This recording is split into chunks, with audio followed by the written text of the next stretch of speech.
We're just going to go over the first part of implicit differentiation, which is a really cool technique in calculus. And we started this section in class. We talked about the graph of the circle, center 0, 0, and radius 3. And we can write the equation in two ways. We can give it in the way that you met back in coordinate geometry. And we can take that equation and rewrite it, as we did over on this side, as a pair of equations, where each equation represents a function. If I take the positive root, I get the red graph, the top half of the circle.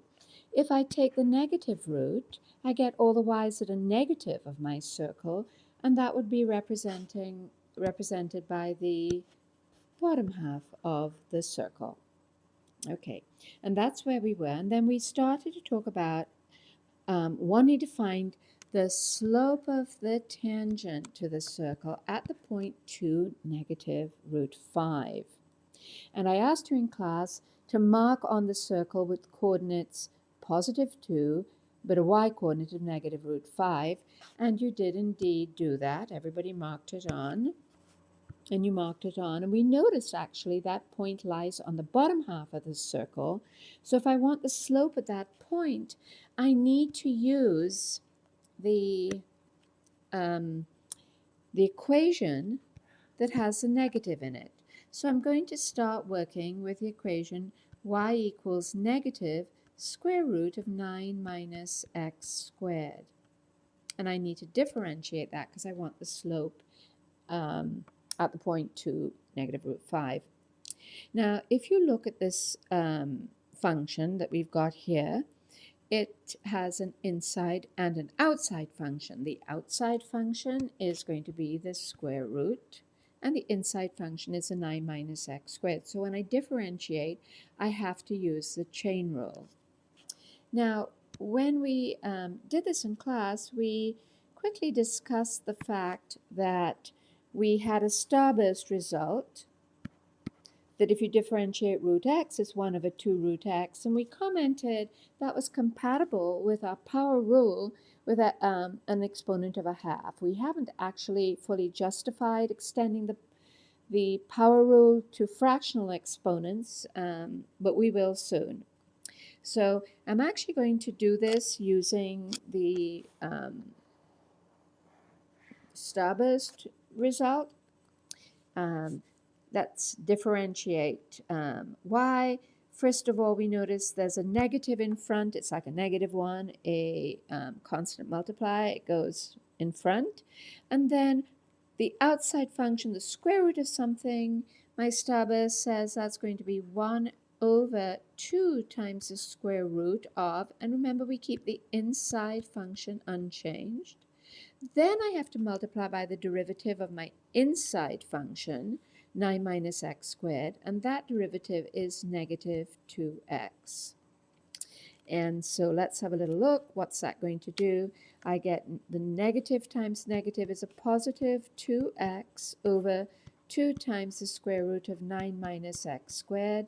The 2's cancel, and I get my derivative is x over the square root of 9 minus x squared. Okay, where did I want the derivative? At the point 2, negative root 5. So my x is 2. So in order to find my derivative, all I need to do is to plug in x is 2. And I get the result. 2 over 9 minus 4 is 5, so it's root 5. And there's my answer.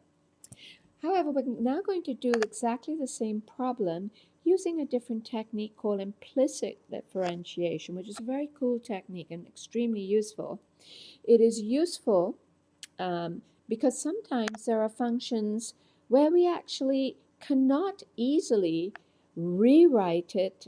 There are relations, I correct myself, there are relations where I can't easily rewrite it in the form of y equals, like we could in this case. And the other thing is, what we just did we wouldn't have gotten the right answer um, if we had not picked the correct lower um, branch of the circle.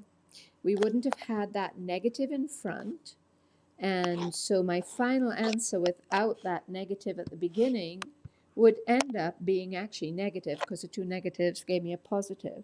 And I'd get a negative answer. And if you look at the graph, the tangent line at that point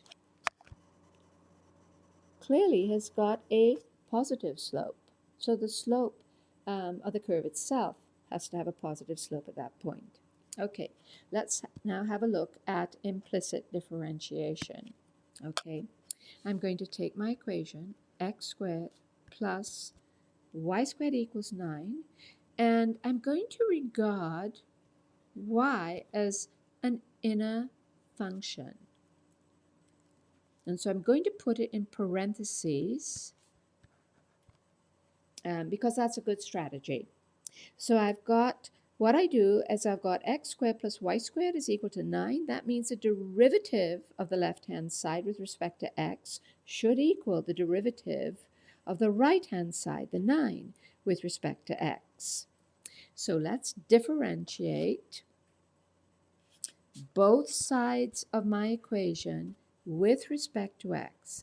That means, what am I doing? I'll put this step in, d dx of x squared plus y in parentheses squared equals d dx of 9. This is another one of these optional steps that we put in just as we go through the material, but you're not going to probably do that next time. All right, differentiate x squared with respect to x. That's easy. That's 2x.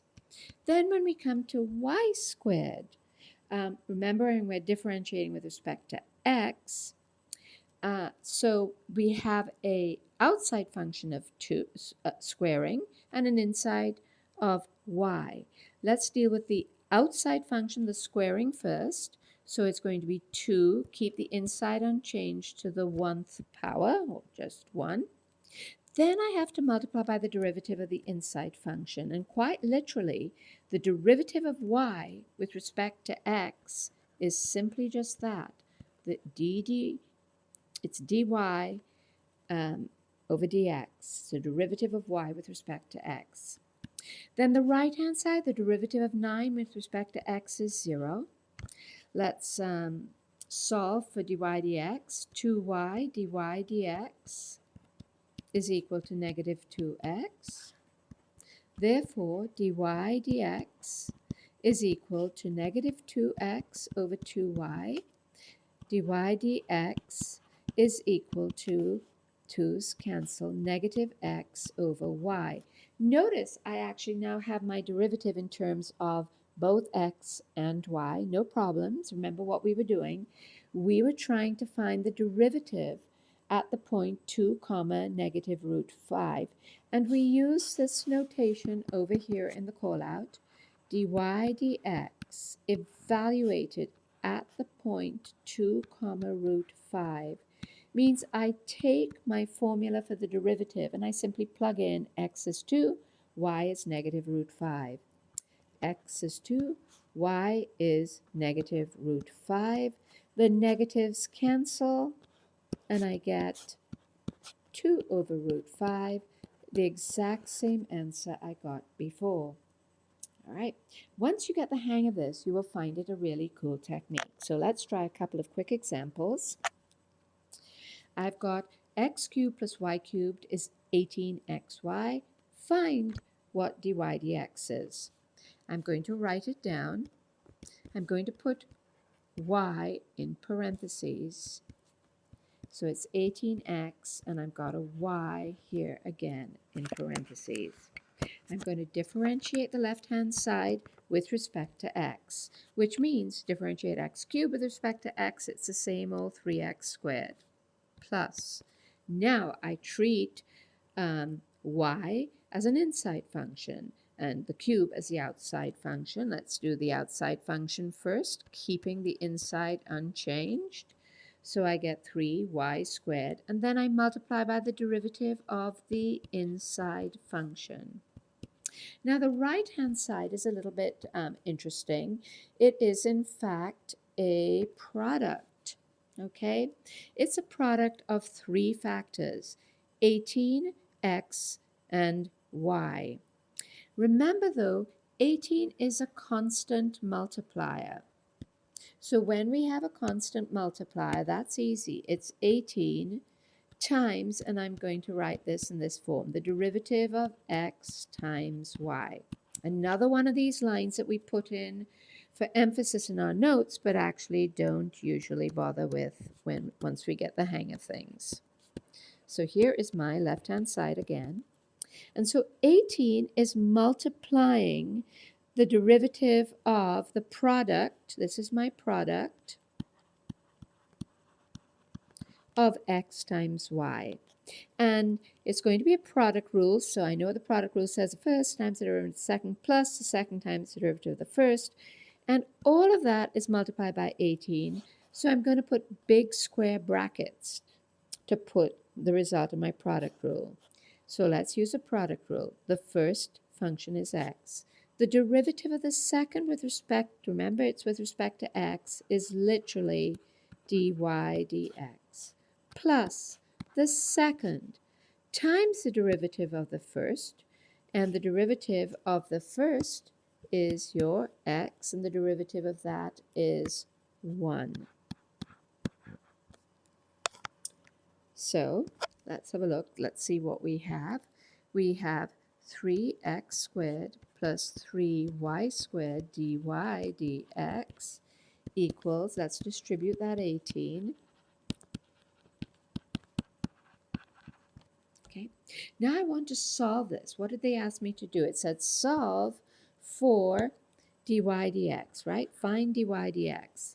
You will notice dy dx occurs in two terms. So usually what we do is we want to then get everything with dy dx on one side and all the other terms on the other side. So let's do that. Let's get the dy dx for this, say on the left-hand side. So I've got my 3y squared dy dx. That's this term. And then minus 18x dy dx, so I have dealt with that term, and I want to get all the other terms on the right-hand side. There's an 18y that was on the right-hand side minus a 3x squared. What is it that I wanted to find? I wanted to find dy dx. Next step, I hope I can hear you say very loudly, factor me, factor me. That dy dx is a common factor from the left-hand side.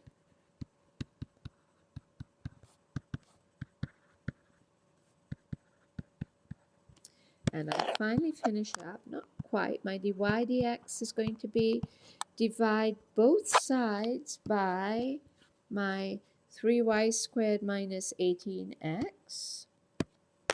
So I'm going to get, there's my right-hand side,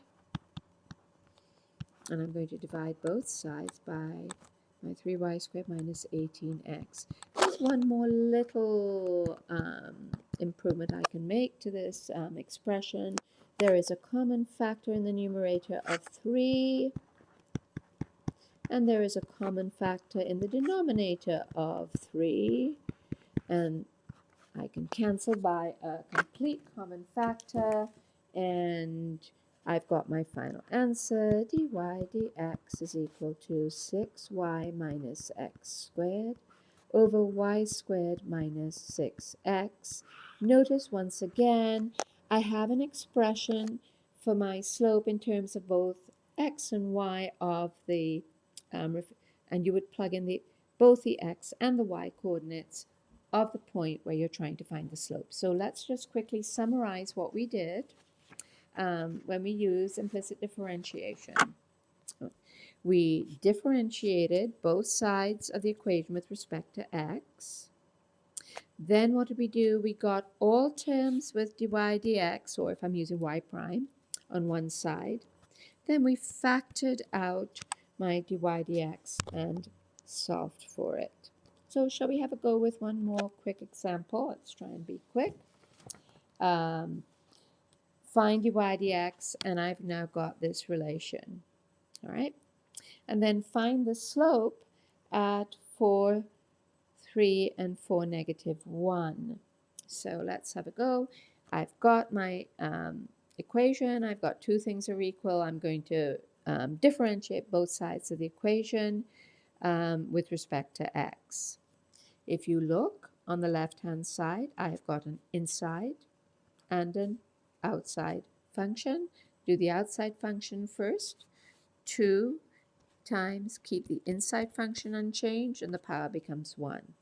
Then I multiply by the derivative of the inside function, and literally the derivative of y with respect to x is dy dx.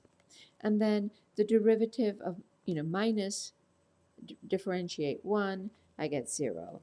So it's dy dx minus 0. And then on the right-hand side, the derivative of x with respect to x is literally just 1. So I've got 2, and that y minus 1 to the 1th power, dy dx, that's not a prime up there, it's a 1 power, equals 1. Then dy dx is equal to, I have to divide both sides by 2 times the quantity y minus 1. So I've now got dy dx, which they asked me to find.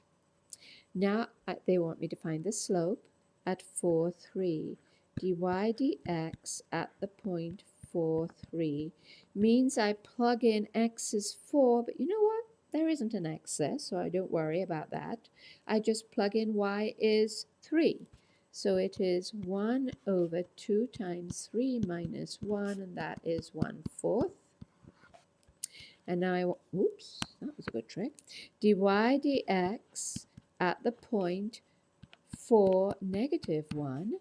Again, I would plug in 4 for x if there happened to be an x in the expression for the slope, but there isn't.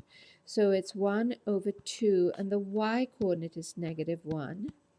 And I get 1 over 2 times -2 is -4, so my slope there is -1/4.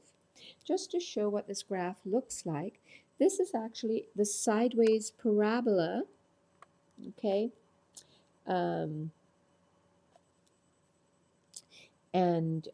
If we want to see what this is y minus 1 squared is equal to x. That means y minus 1 is plus or minus root x. So its y is 1 plus root x, or y is 1 minus root x. So what's going on? It's the graph of, this is good graphing for you. You know what the graph of root x looks like. Let's do this. I'm going to take root x and move it up 1. So you know what root x, I hope, root x. The graph of root x looks like that. This graph of y is root x. I take that graph and move it up 1. So it starts here.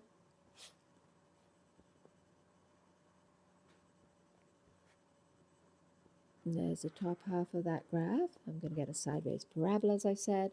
And then I'm going to take the graph y equals 1 minus root x. And let's just think again, all this relates to what you did for the graphing. That's negative root x, looks like this, y equals negative root x. Whoops, there's a square root missing there. Y equals negative root x, and I move that one up 1.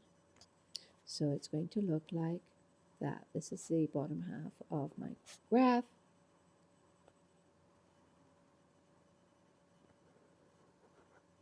Okay, and here are the points 4, 3, and 4, -1. And it makes sense that the slope at 4, 3 is a nice positive slope, and the slope at 4, -1 is a nice negative slope. And that's it. That's as far as I'm going to go.